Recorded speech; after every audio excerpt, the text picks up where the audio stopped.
डडेलधुराबाट निर्वाचित भएपछि 5 पटक प्रधानमन्त्री भएका देउबा 7औं पटक चुनावी प्रतिस्पर्धामा गाउँमा भने विकास नभएको भन्दै मतदाताको गुनासो उस्तै। मुलुकको अन्तर्राष्ट्रिय सम्मान बढाउन दलहरूको चुनावी प्रतिबद्धता भए पनि राजदूत नियुक्तिमा भने सधैँ नातागोता मुलुकको कूटनीतिक सम्बन्ध भद्रगोल। दलहरूको घोषणा पत्रमा स्वास्थ्य क्षेत्रमा पनि महत्वाकांक्षी एजेन्डा आधारभूत स्वास्थ्य सेवाको ग्यारेन्टी भने अझै हुन सकेन।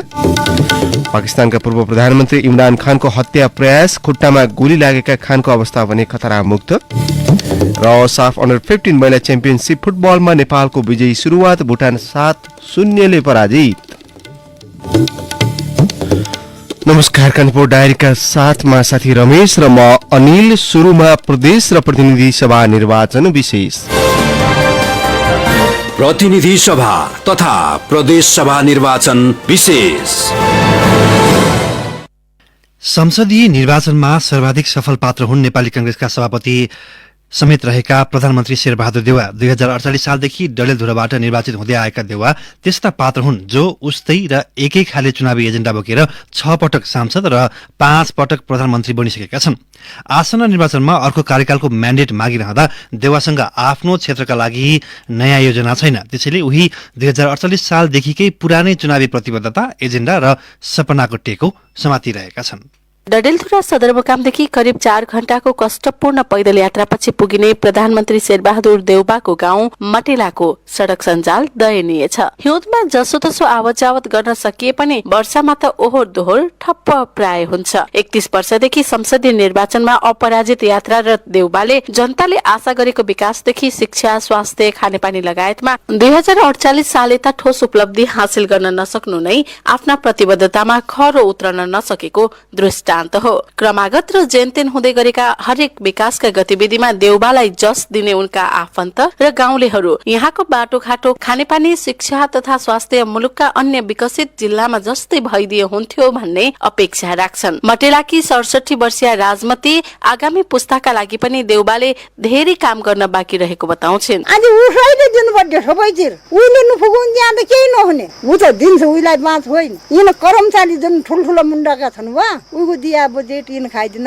ऊ गाली पाउँछ। इन क्या दान, इन उगुरबारी क्या दान, इन करुवा क्या दान, खाली घर बनाका लडबडी ने मार फुटाउने मात्र हो न। उस्तै अनुभव सुनाउँछिन् स्थानीय तारा देवी देउवा। बेरोजगारी छौं, काहीँ रोजगार दिनु, जो अब घरमा खाली बगडी रहेछन् उनलाई नानो नगरी दिनु। तसी छ भतगाडाको रोड हाम्रो पिच भइया छैन। 5 चोटि उन प्रधानमन्त्री भएबर रोड पिच बनाउनु भन्बर उनले बहुत बढी बजेट हाल्या छ भन्यो, अहिलेसम्म भइया छैन। 7औं पटक संसदीय निर्वाचनको दौडमा रहे पनि देउवाको विकल्प उनका गाउँवासीले खोजेका छैनन्। विकासका लागि दबाब दिन र आफ्ना गाउँठाउँ प्रति जिम्मेवार बनाउन उनीहरू हर हमेशा तयार छन्। स्थानीय तुलसी देउवा। हामीलाई एक घर चलाउन त कति गाह्रो छ, एकजनालाई अरे उनलाई सबै जनतालाई भ्याउनु छ। अब सार्वजनिक काम यो रोड पिच बनाइदिएले अहिले हाम्रो गाउँतिर जाने पुलको समस्या छ क्या, विद्यार्थीलाई अलि बर्खा दिन गाड सार आएले अलि समस्या हुन्छ, त्यो पुल बनाइदिएले हामीलाई त्यो भए पुगन्छ। 2074 को निर्वाचनताका देउवाले भनेका थिए जिल्लाको समग्र विकाससँगै मेरो सपना पश्चिम सेती र पञ्चेश्वरको पूर्णता पनि हो। जिल्लामा शिक्षा, स्वास्थ्यको गुणस्तर सुधार्ने, बेरोजगारी अन्त्य गर्ने, विमानस्थल र बस पार्क बनाउने पनि उनको बाचा थियो, जुन उनले 48 सालदेखि भन्दै आएका तर नगरेका कामहरू हुन्। राजनीतिमा पात्र र प्रवृत्तिको ठूलै महत्व हुन्छ, तर डडेलधुरा यसमा पनि अपवादको रूपमा रहेको छ। यहाँ 3 दशक यता न पात्र बदलियो न त प्रवृत्ति नै। स्थानीय टेकबहादुर देउवा आफ्नो गाउँठाउँकै विकासले नै मतदाताको मत जित्न सकिने बताउँछन्। र भतकाडादेखि रेलसम्म पिच गर्नु पर्यो। दोस्रो कुरा बडालको थलो शेरबहादुर देउवाको पुर्ख्यौली थलो अहिलेसम्म त्यो जर्जर अवस्था भएको थलो छ। जनताको मनलाई र आस्थावान बनाएर बडालको थलोलाई सुन्दर बनाउने शेरबहादुर देउवाले विकास गरेर यहाँका जनताको जुन जीविका सवालमा फजको मान्नेछ र नयाँ अगाडि आउनेछन्, जनता पनि हँसिला मुहाएर हुनेछन्। मानव विकास सूचकाङ्कमा नेपालको राष्ट्रिय औसत भन्दा निकै कम 50औं स्थानमा छ डडेलधुरा। गरिबी सूचकाङ्कका अवयव मध्ये 40 वर्षसम्म पनि बाँच्न सक्ने अपेक्षा नगरिएका जनसंख्या डडेलधुरामा करिब 9% छ। 5 वर्ष मुनिका बालबालिका मध्ये मध्ये झण्डै आधा कुपोषण प्रभावित छन्। जिल्लाको दुर्गति दर्शाउने यस्ता सूचकाङ्कसँग प्रधानमन्त्री देउबा अज्ञात रहेको आरोप लगाउँछन् गन्यापधुरा गाउँपालिका 1 का वडाध्यक्ष नरेश भण्डारी। जनताले आशा भरोसा राखेका थिए त्यति उपलब्धि मैले देखिन। जस्ताको त्यस्तै छ सम्पूर्ण बाटाघाटाहरू। यहाँको अवस्था सामान्य किसिमले हुने कुराहरू पनि उहाँले चाहेको भए त सबै कुराहरू हुन्थ्यो भन्ने हामीलाई लाग्यो थियो। कि चाहँदा चाहँदै हो या नचाहेर हो, हुने कुराहरू पनि लामो समयसम्म गएकाले अलिकति मान्छेमा दिक्कता आएको छ। 7औं पटक संसदीय निर्वाचनमा होमिरहँदा प्रधानमन्त्रीले कागजमा छापिएका एजेन्डा कार्यान्वयनमा पनि तदारुकता देखाउनु आवश्यक छ। अन्यथा नागरिकले यसअघि आँखा चिम्लिएर 6 पटक गरेको विश्वासको मूल्य यसपटक उम्मेद्वारले चुकाउनु पर्ने हुन सक्छ। रेडियो कान्तिपुरका लागि सहकर्मी वरुण पनेरुका साथमा इन्द्रलक्ष्मी घिमिरे, डडेलधुरा।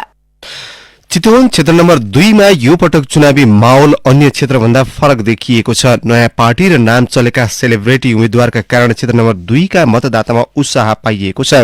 अघिल्लो चुनावमा जीत हात पारेका एमालेका कृष्णभक्त पोखरेल तथा पहिलो पटक चुनाव लड्न लागेका सत्तारूढ गठबन्धनका साझा उम्मेद्वार नेपाली कांग्रेसका उमेश श्रेष्ठ र नयाँ दल राष्ट्रिय स्वतन्त्र पार्टीका उम्मेद्वार रवि लामिछानेको उपस्थितिले चुनावी माहौल बढाएको हो। म चितवन क्षेत्र नम्बर 2 को मतदाता तारादेवी भण्डारी। अब पुरानाहरूको त अब अहिलेसम्म हेरिसक्यो, अब नयाँहरूको नै हेरौँ न भन्ने चाहना छ। अब हामीले सबभन्दा चाहेको नि अब दुखी गरिबहरूलाई सबैलाई सम्मान व्यवहार गर्ने, दुःख पाएकाहरूलाई गर्ने, अब आफू मात्रै नबन्ने सबै जनताहरूलाई नै बनाउने भन्ने चाहना छ उहाँको चाहिँ। मेरो नाम विक्रम खरेल। चुनावी माहौल हल्का कडाला जस्तो छ। और त कोही खास देखियो छैन। जस्तो काठमाडौँमा बालेसाले गरे छन् त्यस्तै चाहिँ रवि लामिछानेले गर्ला जस्तो छ। चितवनमा नि नयाँ आएपछि नयाँ व्यवसाय गर्ने अब रवि चिजलाई राम्रै होला जस्तो छ। मेरो नाम चन्द्रकला खत्री, क्षेत्र नम्बर 2 बाट चुनाव हुन गइरहेको मङ्सिर 4 गते। अब आफ्नो आफ्नो गन्तव्यमा सबैजना हुनुहुन्थ्यो। रवि लामिछाने युवा नेता हुन्, अब राम्रै गर्लान् जस्तो लाग्छ।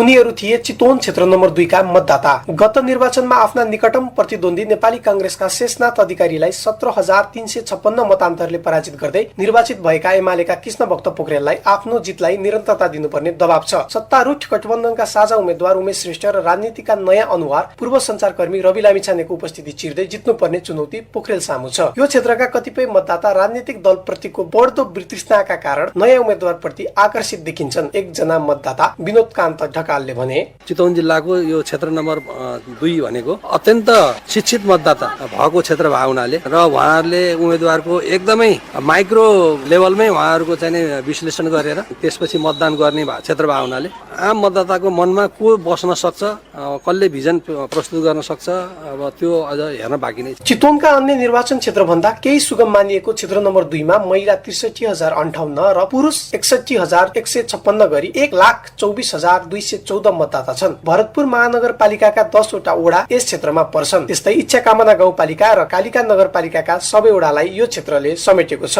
दलका नेताहरूका अनुसार गत स्थानीय तह निर्वाचनमा भरतपुर महानगरपालिकादेखि कालिका नगरपालिका र इच्छाकामना गाउँपालिकामा प्रमुख पदमा युवाको वर्चस्व रह्यो। यही पृष्ठभूमिमा युवा पुस्तामाझ लोकप्रिय बनेका रवि लामिछाने चुनाव जित्ने रणनीतिमा उत्रिएका छन्। क्षेत्र 2 का मतदाता जीवलाल पुरी राजनीतिक बागडोर युवाको हातमा आउन आवश्यक रहेको ठान्छन्। मतदाताहरूले त अब एउटा राम्रो उम्मेद्वार आओस्, अहिले पार्टी नै हेर्ने भन्दा पनि उम्मेद्वार कस्तो छ भन्ने कुरै नागरिकताले त्यो विश्लेषण गरेको देखियो र त्यो बुझेको पनि देखियो।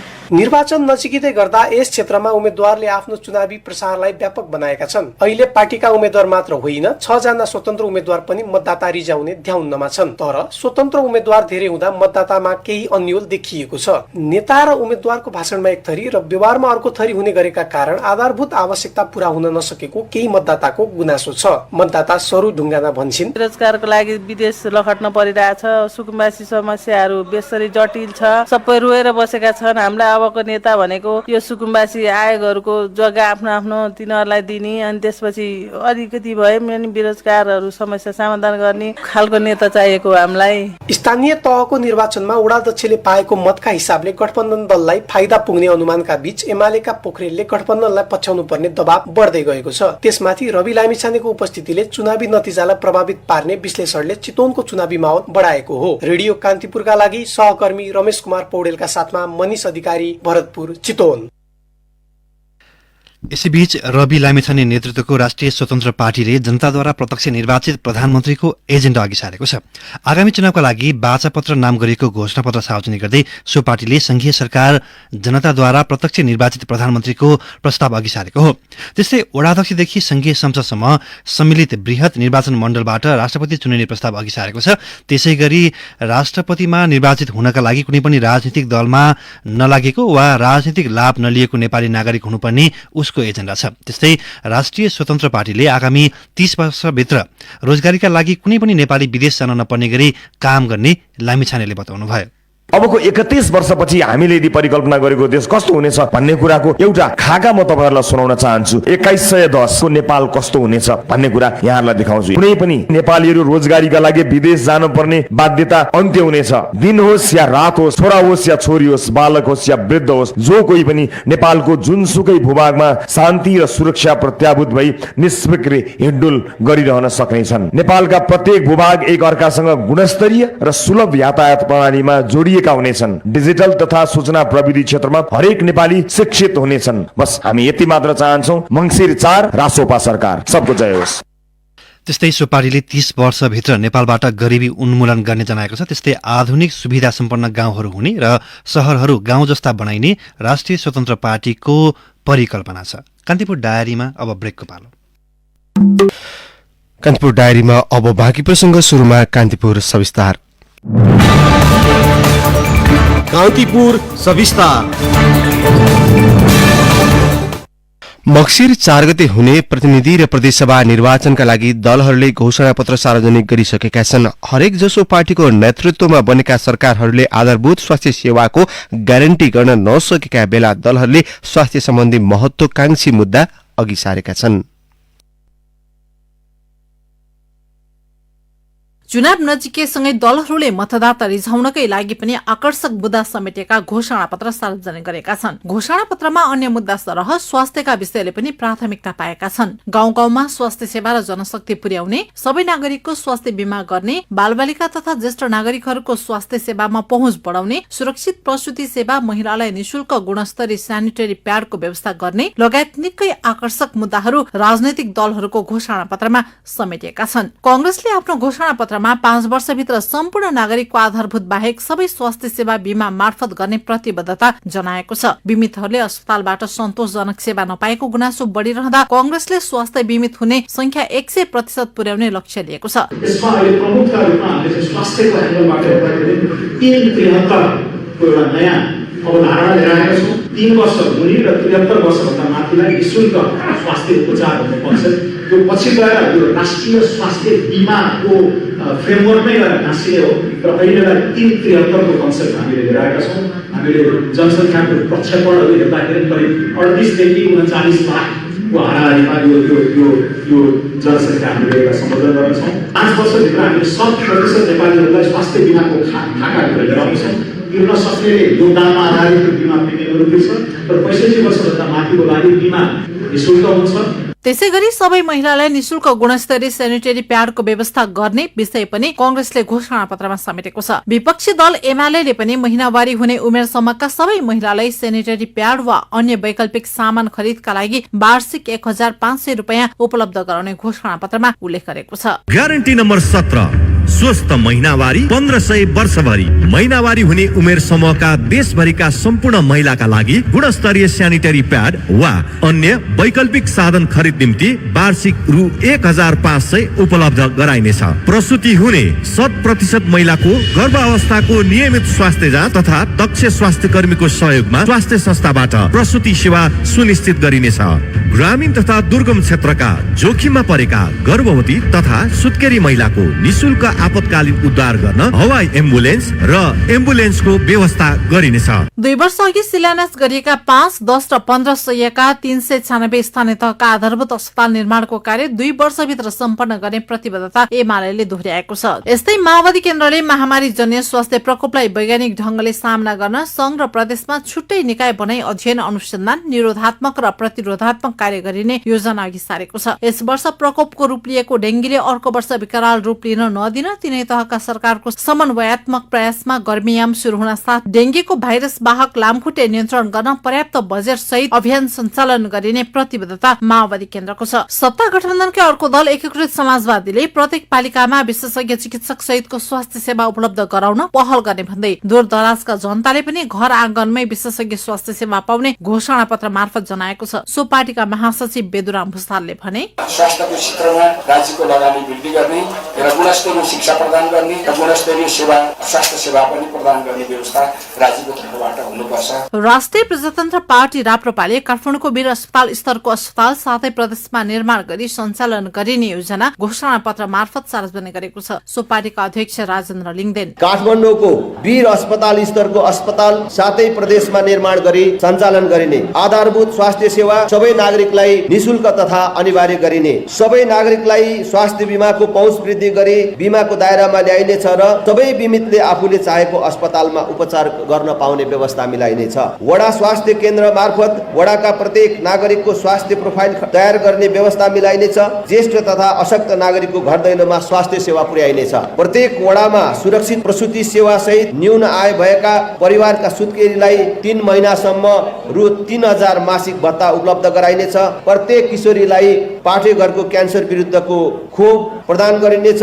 यसअघि 2074 सालको चुनावी घोषणा पत्रमा एमाले र माओवादीको तत्कालीन वाम गठबन्धनले डेंगी, हात्तीपाइले, टीबी, निमोनिया, टाइफाइड, झाडा पखालाको रोकथाम तथा नियन्त्रण गर्ने चुनावी प्रतिबद्धता जनाएका थिए। कांग्रेसले पनि डेंगीसँगै मलेरिया, कालाजार, हेपाटाइटिस लगायत पानीजन्य रोगबाट कसैको मृत्यु नहुने नीति र संरचना बनाउने घोषणा गरेको थियो। तर डेंगी संक्रमणका कारण अहिले हालसम्मकै उच्च मृत्युदर पाइएको छ। संक्रमितको संख्या पनि 46,000 बढी पुगिसकेको छ। हरेक चुनाव अघि घोषणा पत्रका रूपमा बाँडिने आश्वासन चुनावपछि पूरा गर्न दलहरू रत्तीभर चिन्तित बन्दैनन्। त्यसकारण पनि आश्वासनवादी प्रतिबद्धताहरूको कार्यान्वयन हुनेमा गम्भीर प्रश्न उठ्ने गरेको छ। रेडियो कान्तिपुरका लागि पार्वता चौधरी। कान्तिपुर सविस्तार।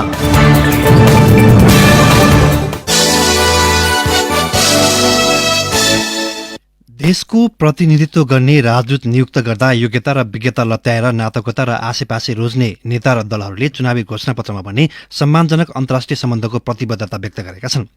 संविधानतः संसदीय सुनवाईको प्रक्रिया भए पनि नेताहरूको हस्तक्षेपले यो पनि कर्मकाण्डमा सीमित छ। सत्ताको नेतृत्वमा रहेको कांग्रेसको घोषणापत्रमा छिमेकी बीच कूटनीतिक सन्तुलन कायम गरी बहुआयामिक कूटनीतिक, आर्थिक, सामाजिक, सांस्कृतिक, व्यापारिक सम्बन्धलाई अझ घनिष्ठ र प्रगाढ बनाउँदै पारस्परिक हित र समान लाभ लिने नीति अंगीकार गरिने उल्लेख छ।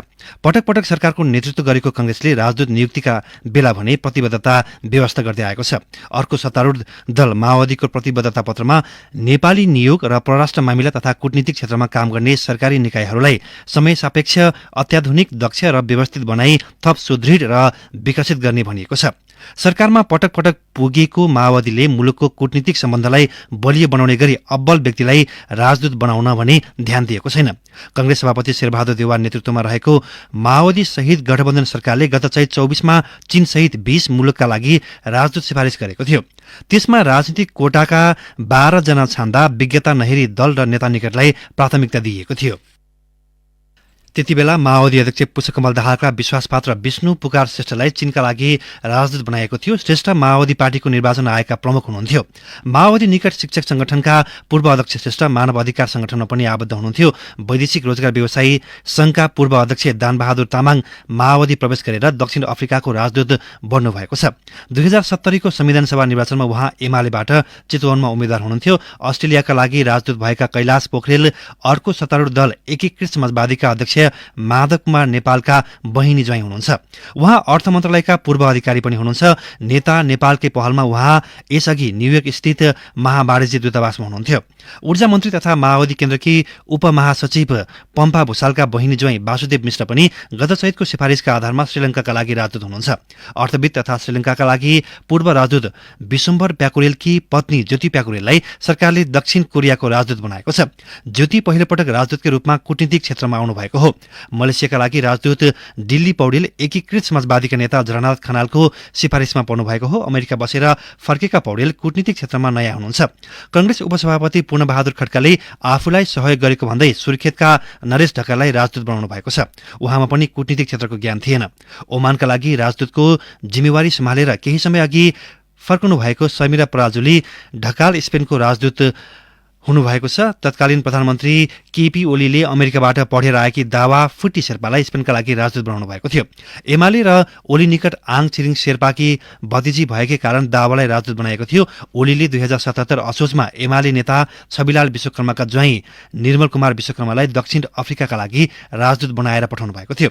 त्यस्तै 6 वर्ष अघि एमाले, माओवादी र राष्ट्रिय प्रजातन्त्र पार्टीको संयुक्त सरकार रहेका बेला देउवाकी सासू प्रतिभा राणालाई जापानका लागि राजदूत बनाएको थियो। राणा को 4 वर्षीय कार्यकाल सकेपछि ओली सरकारले अर्को व्यवस्था नभएसम्म भन्दै म्याद थपेको थियो। पूर्व परराष्ट्र सचिव अर्जुन बहादुर थापा कूटनीतिक बुझेका भन्दा दल निकट व्यक्तिलाई राजदूतको जिम्मेवारी दिँदा मुलुकको अन्तर्राष्ट्रिय सम्बन्धमा समस्या भएको बताउनुहुन्छ। अर्का पूर्व परराष्ट्र सचिव केदार भक्त श्रेष्ठले राजदूत नियुक्तिमा करियर र राजनीतिबाट 50-50% भागभण्डा गर्ने निर्देशिका परिमार्जन गर्नुपर्नेमा जोड दिनुहुन्छ। कूटनीतिज्ञ दिनेश भट्टराई दलहरूले परराष्ट्र मामिलालाई गम्भीरतापूर्वक नलिएको टिप्पणी गर्नुहुन्छ। कान्तिपुर डायरीमा पुनः ब्रेकको पालो। अब आर्थिक प्रसंग बेमौसमी वर्षापछि आएको बाढ़ी र हुरीबाट पीड़ित किसानले चाहिँ बर्ड फ्लू पीड़ित किसानलाई पनि सरकारले आश्वासन मात्रै दिएको छ। क्षतिपूर्ति रकम उपलब्ध गराउने पटक पटकको आश्वासन र बाचा पूरा नगरिदिँदा किसानको घर जग्गा लिलाम हुने अवस्था पुगेको छ। ऋणको भारीमा डुबेपछि बर्ड फ्लू पीड़ित किसानले समूह बनाएर अर्थ मन्त्रालय, कृषि तथा पशुपन्छी विकास मन्त्रालय र पशु सेवा विभाग गुहारिरहेका छन्। चाडको खर्च नमस्ते पेले गर्छ। चाडको खर्च चर्चा। यो चाड नमस्ते पेबाट खर्च गर्दा लकी ड्र मार्फत बम्परमा 7 जनालाई खर्च गरेको सबै पैसा फिर्ता। प्लेन टिकट काट्दा 2 जनालाई पोखराको 2 तर्फी टिकट र हरेक हप्ता 1 जनालाई 1000 रुपैयाँ क्यासब्याक। साथै हरेक हप्ता 1 जनालाई युटिलिटी बिल तिर्दा 1 वर्षको युटिलिटीको खर्च नमस्ते पेले गर्छ। अनि मोबाइल रिचार्जमा 10% छुट पनि छ। नमस्ते पे अझै डाउनलोड गर्ने भएको छैन? अब अन्तर्राष्ट्रिय प्रसंग। पाकिस्तानका पूर्व प्रधानमन्त्री एवं तेहरिक ए इन्साफ पीटीआई पार्टीका अध्यक्ष इमरान खानमाथि हिजो गोली प्रहार भएको छ। विरोधका जुलुसका लागि पूर्वी शहर बाजिराबाद पुगेका इमरानको खुट्टामा गोली लागे पनि उहाँ खतरामुक्त रहेको चिकित्सकले बताएका छन्। खुट्टामा गोली लागे लगतै इमरानलाई अस्पताल पुर्याएको थियो। पार्टीका प्रवक्ताले इमरानको पिनोलामा चोट लागेको बताएका छन्। गोली लागेर इमरानका 4 सहयोगी पनि घाइते भएको बीबीसीले जनाएको छ। अब खेल प्रसंग। बंगलादेशमा जारी अन्डर 15 महिला साफ च्याम्पियनशिप फुटबलमा नेपालले शानदार जित सहित विजयी शुरूआत गरेको छ कि हिजो सकिएको खेलमा नेपालले भुटानलाई 7-0 गोल अन्तरले पराजित गरेको हो। नेपालका लागि खेलको पहिलो मिनेटमा गोल गर्दै अग्रता दिलाएकी वर्षा ओलीले 4 गोल गरेकी थिइन्। 10 खेलाडीमा समेटिएको भुटान विरुद्ध नेपालले पहिलो हाफमै 4 गोल गरेको थियो। सक्रिय मियाले 2 तथा सेनु परियाले 1 गोल गरिन्। गत मंगलबार भएको उद्घाटन खेलमा भुटानलाई बंगलादेशले 8-0 ले हराएको थियो। अब मौसम सम्बन्धी जानकारी। मुलुकका पहाड़ी भूभागमा आंशिक बदली रही केही स्थानमा हल्का वर्षाको सम्भावना रहेको जल तथा मौसम विज्ञान विभागले जनाएको छ। केही बेरअघि 12 डिग्री सेल्सियस मापन गरिएको काठमाडौँ उपत्यकाको अधिकतम तापक्रम आज 24 डिग्री सेल्सियस पुग्ने विभागको अनुमान छ। सूर्योदय बिहान 6:17 भयो। सूर्यास्त भरे साँझ 5:18 हुनेछ।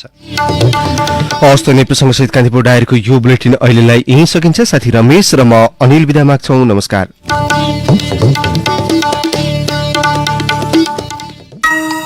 Check. It's 7 a.m.